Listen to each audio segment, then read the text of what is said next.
I like to name things, as you know, and so I call this the TAP process. It's 3 steps. The first step is your target. The second step is defining your assets. And the third step is starting your process.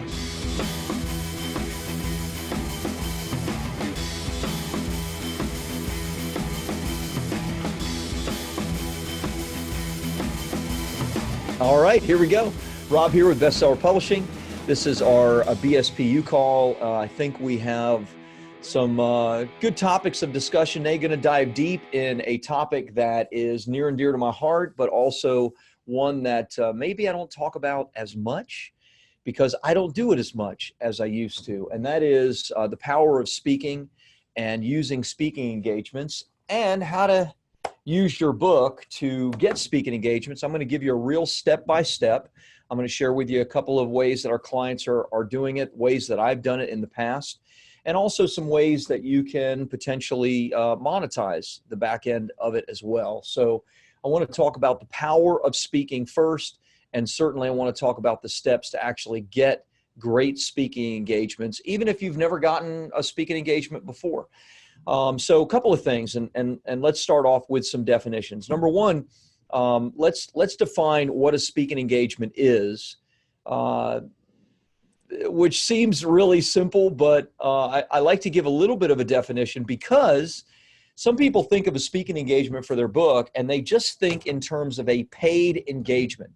In other words, someone is writing you a check, someone is giving you $5 grand, 10 grand, whatever, to come out and to, spew your magic for 60 minutes and then you leave. And that certainly is a speaking engagement, but that isn't, believe it or not, predominantly the one that will make you the most money. Unless, of course, you're, a very famous person like a President Obama or, former president, et cetera, that's getting $500,000 for a speaking engagement or $1 million for a speaking engagement, then sure, that racks up really fast.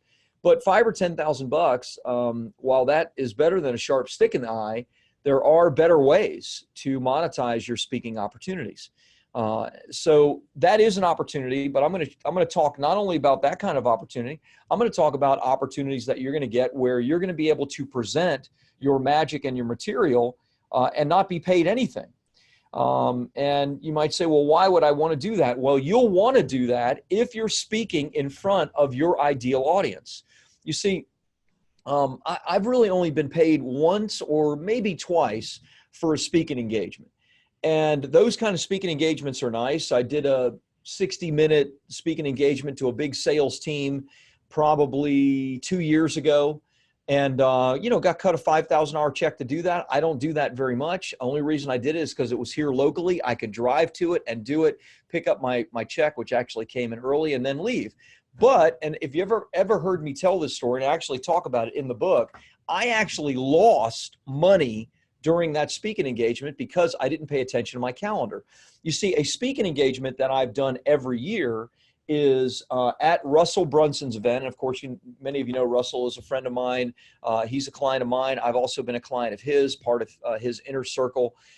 He runs ClickFunnels, incredibly successful $100 million a year company. And he puts on his funnel hacking live event every year. And I've always done a speaking engagement to that group, et cetera. And I've never been paid to do it, but I have never left that opportunity without 6 figures in new clients. So even though I wasn't paid to do it, and literally I had to pay for my housing and pay for my flight and pay for all that stuff, it has been a 6-figure opportunity for me. Now, how did I lose money? Well, I didn't pay attention to my schedule. And actually, the very day that I was paid $5,000 to do a speaking engagement in Orange County, California, was the very day that I had committed to doing a speaking engagement for Russell at Funnel Hacking Live 2 years ago. And because I had already accepted the money and signed a contract, and I wasn't going to run out on the people that paid me, I took the $5,000, did the speaking engagement. I flew out the next day to Funnel Hacking Live, and I wasn't able to do my speaking opportunity there. And so I actually lost money because I didn't speak for free. Instead, I spoke to get paid.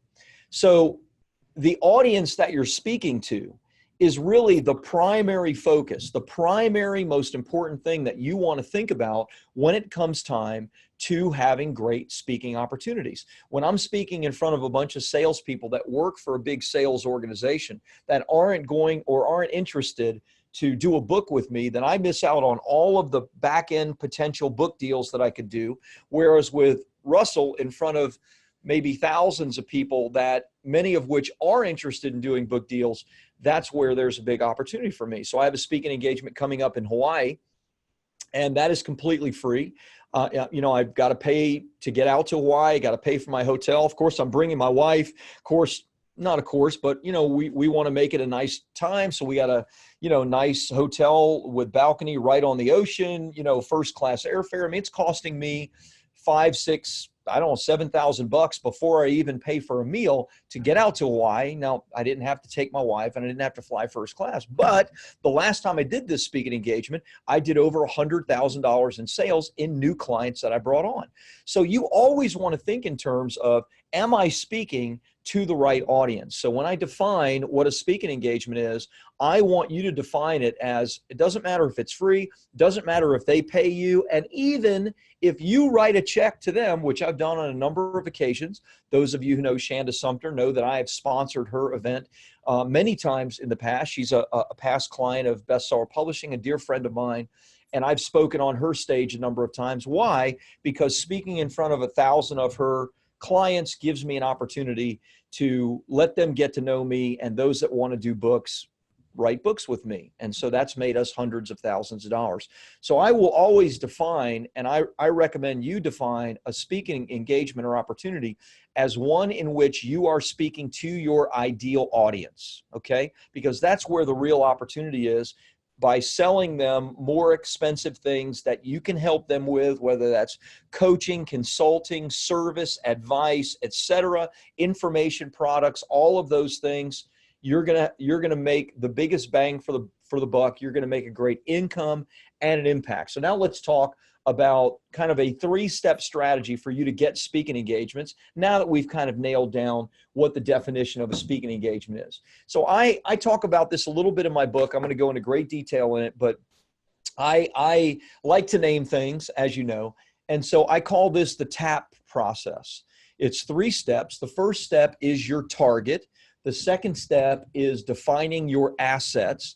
And the third step is starting your process. So let's go through each one of these steps to get speaking engagements, with the overarching idea being that you're going to speak in front of your ideal audience as the authority, the gal or guy that literally wrote the book on the subject matter, so that you can connect with them more and potentially help them in greater ways, which will, of course, mean more money, opportunity, impact to them and for you. So let's first talk about target. I've already mentioned you want to speak in front of your ideal client. That means you need to know a couple of things. Number one, you need to really be clear on who your ideal client is, like crystal clear. Now, hopefully, if you've written your book with us, we've gone in deep and we've looked at who is your ideal client, what are their fears and frustrations, what are their wants and aspirations. We've done some psychographic analysis, some demographic analysis, and we've really tried to discover who it is that you're serving with your book and with your magic. If you haven't done that and you're listening to this or watching this, then understand you need to be as narrow and dive as deeply as you can on this subject matter, because you want to be specific about who that person is, so that you can determine the next thing, which is, where are they? Okay. Now, from a speaking engagement perspective, the where are they means, what associations do they belong to? What conferences do they go to? And what local events or meetups might they be going to on a regular basis? You need to begin in this target phase. You need to begin listing out who my ideal client is, right? In some cases, this may be easy for you. In some cases, this may be difficult. If you are somebody that helps dentists to grow their practice, then it's easy. Your ideal client is any dentist, right? Then you just need to think about what dental associations there are. You need to think about what conferences that have dentists at them. You need to think about what local events a dentist might go to. Easy. But if you serve a broader clientele, then you need to try to narrow that down a little bit and figure out where those people are. So you're going to figure out who they are. You're going to figure out where they are. Then you're going to begin to compile the list of those places. The conferences, the associations, the private organizations, as well as the local organizations where they may be going to. You want the name of the organizer, you want the address of the organizer, you want a telephone number, you want an email address, you want all of that contact information. I'm not going to talk about how you get it. You can use the Googles, you can use LinkedIn, you can use social media like Instagram or Facebook to hunt them down. There's lots of ways you can do it. Just Google how to best find somebody and you can. So first you nail the target. Step two is you need to consider what your assets are to connect with these targets. When I say assets, what I'm thinking of is your sphere of influence and your connections primarily on social media. So if you're in the business space, then what's the number one place that you should look to connect with any of these target managers of associations or conferences or local groups? Well, LinkedIn. Right? LinkedIn is the best place to go where you can go for free. All you have to use is a little bit of elbow grease and searching. And now you can target, okay, you found out who handles this association's meetings. And now, and by the way, that can be online or a local speaking event or a national speaking event. Now you've found them. The next step is for you to connect with them. And LinkedIn is a great, great place for you to connect with them. The second place that you should always look is previous gigs or referrals. So if you're a speaker or you've spoken in the past or you're connected in various business groups, you should contact those people. You should be in touch with previous places that you've spoken for, and you should always look for, hey, do you know the head of this association? Do you know this individual that runs this conference? Same with local meetups, same with local organizations, chambers of commerce, etc. Referrals are a fantastic way to connect. Obviously, LinkedIn is a great way to cold connect with people, but if for some reason the cold connection doesn't work and you have a warm connection through a referral, that's so much better. One way to do it, obviously, if you know who that person is, like if you've spoken at a gig in the past and you know that there might be, or you think there might be a connection with other associations or organizations, then you contact them directly.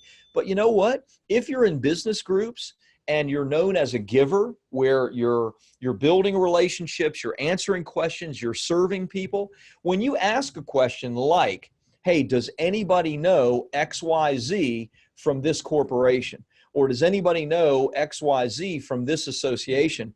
When people know, and I've seen people do this a lot on social media, they get connected. But they only get connected if they've been viewed as givers in their communities, right? So if you're somebody that gives on social media, that connects people, that serves, that answers questions, when you ask a question like, does someone know this person and can I get a connection to them?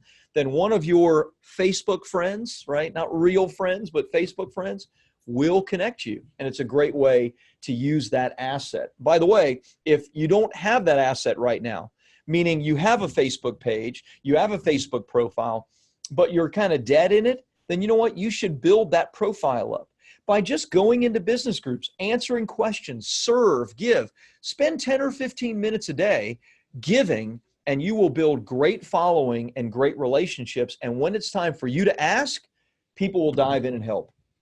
Then the next thing is social media and content is a great way to continue to build those resources, to continue to build those connections that people can connect you to the right person. So you find the target. I've given you the details on that.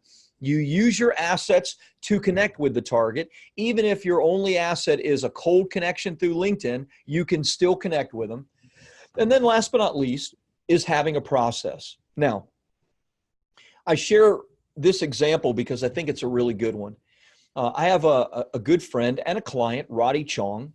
Some of you have heard me talk about Roddy. Great guy, amazing musician. He's the lead violinist for Trans-Siberian Orchestra. They play like 60 gigs over like a 45-day period during like Christmas and the fall.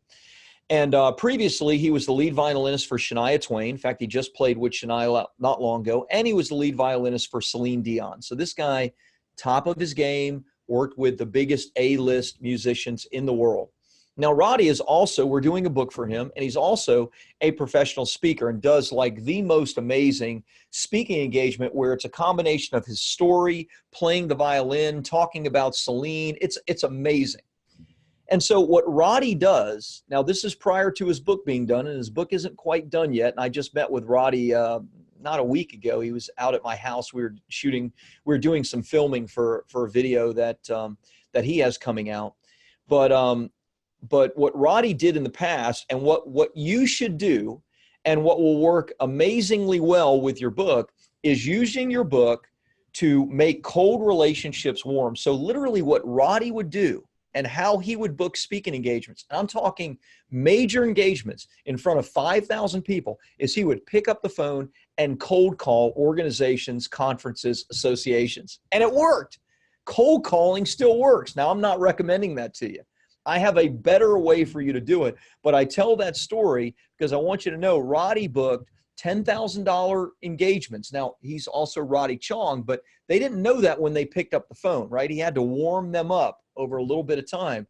But you can book through cold contacts, amazing relationships, and amazing engagements. Here's how you do it with your book. Here's what your process is. You now have the list of 20, 50, 100 names of people that run conferences, run associations, run local meetups, etc. You're going to mail a copy of your book to them. Right now, you've tried to reach out to them on LinkedIn. Hopefully, you've made a little warm contact. You've even told them, "Listen, I want to send you a copy of my book for free. It's my gift to you." The best thing to do, if you can, is warm them up first on LinkedIn. But even if you can't warm them up on LinkedIn, you're going to mail them a copy of your book. Yes, you're going to mail that to them, and it's going to cost you a little bit of money. $3 to print a beautiful bookstore quality book like this. And then another $1 or so in postage to get it out to them, right? Now you can pay a company to do this if you send out a lot, and so there's a little handling cost, or you can just do it yourself, right? So let's call it $4 or $5 to actually get it into somebody's hands. You're also going to put in the envelope, right? It's a thick envelope because it's got your book in it. You're going to put in the envelope an introductory letter, and the introductory letter is very simple, right? There's nothing complicated about it. It's, hi, Mrs. Johnson, I wanted to give you a copy of my best-selling book that discusses, topics such as X, Y, and Z as related to their conference, as related to what their business is. And I noticed that you have a conference coming up on such and such a date on this topic.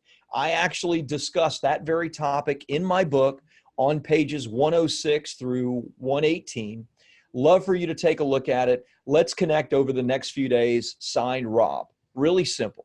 By the way, I'm recording all this, so that script you'll have on this in perpetuity. You'll have it forever. So you can it's really simple. You don't have to make it complicated. You're just saying hello. You're letting them know why you're sending the book out, because it relates to their conference. It relates to the thing that you could speak on, and you're going to talk about the very topic that they're having their conference on and how there might be a great connection, right? And you're even going to send them to the pages of a great case study that they may read, right? So then the next step is, after you've sent that with that cover letter, you're then going to wait 2, 3, 4 days after you know it's been received, and you, even better, would be an assistant. You could pay a virtual assistant $20 to $30 for a week of this, and all they're going to do is pick up the phone, and they're more than likely going to get the gatekeeper, right? Because it's not going to go right to the president of a company or the person that's running the association in most cases,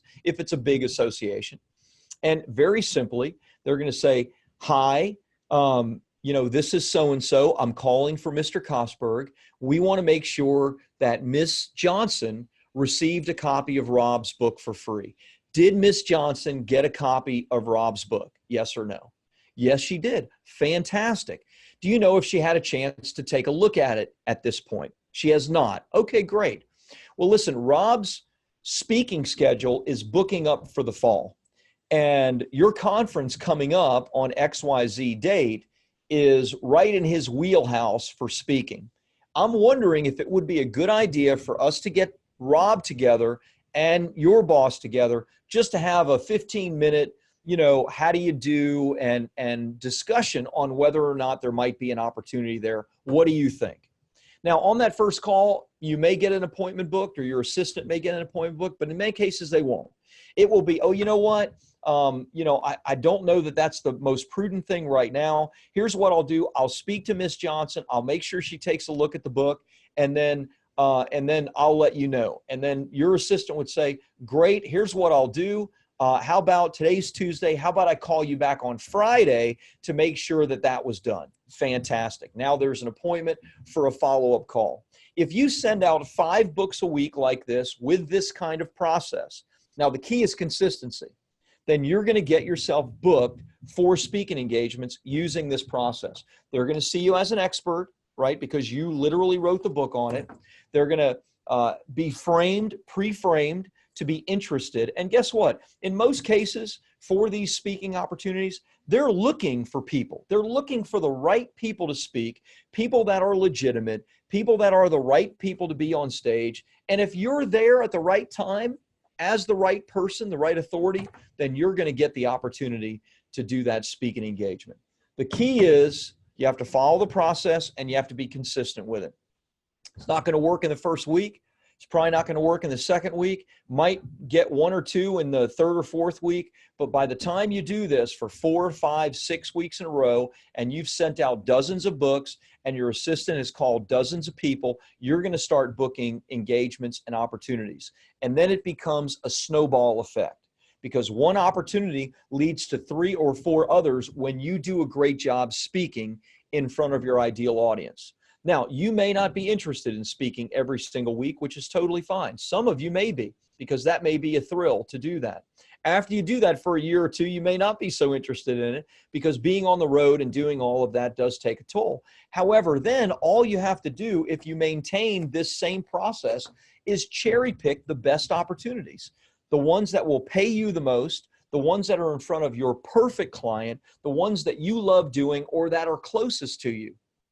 See, if you have a flood of opportunities, if you have a flood of potential speaking engagements, then you can pick the cream of the crop and not worry about the rest. So that's your process. That's the power of speaking. That's the TAP process. Target, assets, process leads to opportunities for you to do incredible and make a lot of money and make a big impact in speaking. So there you go.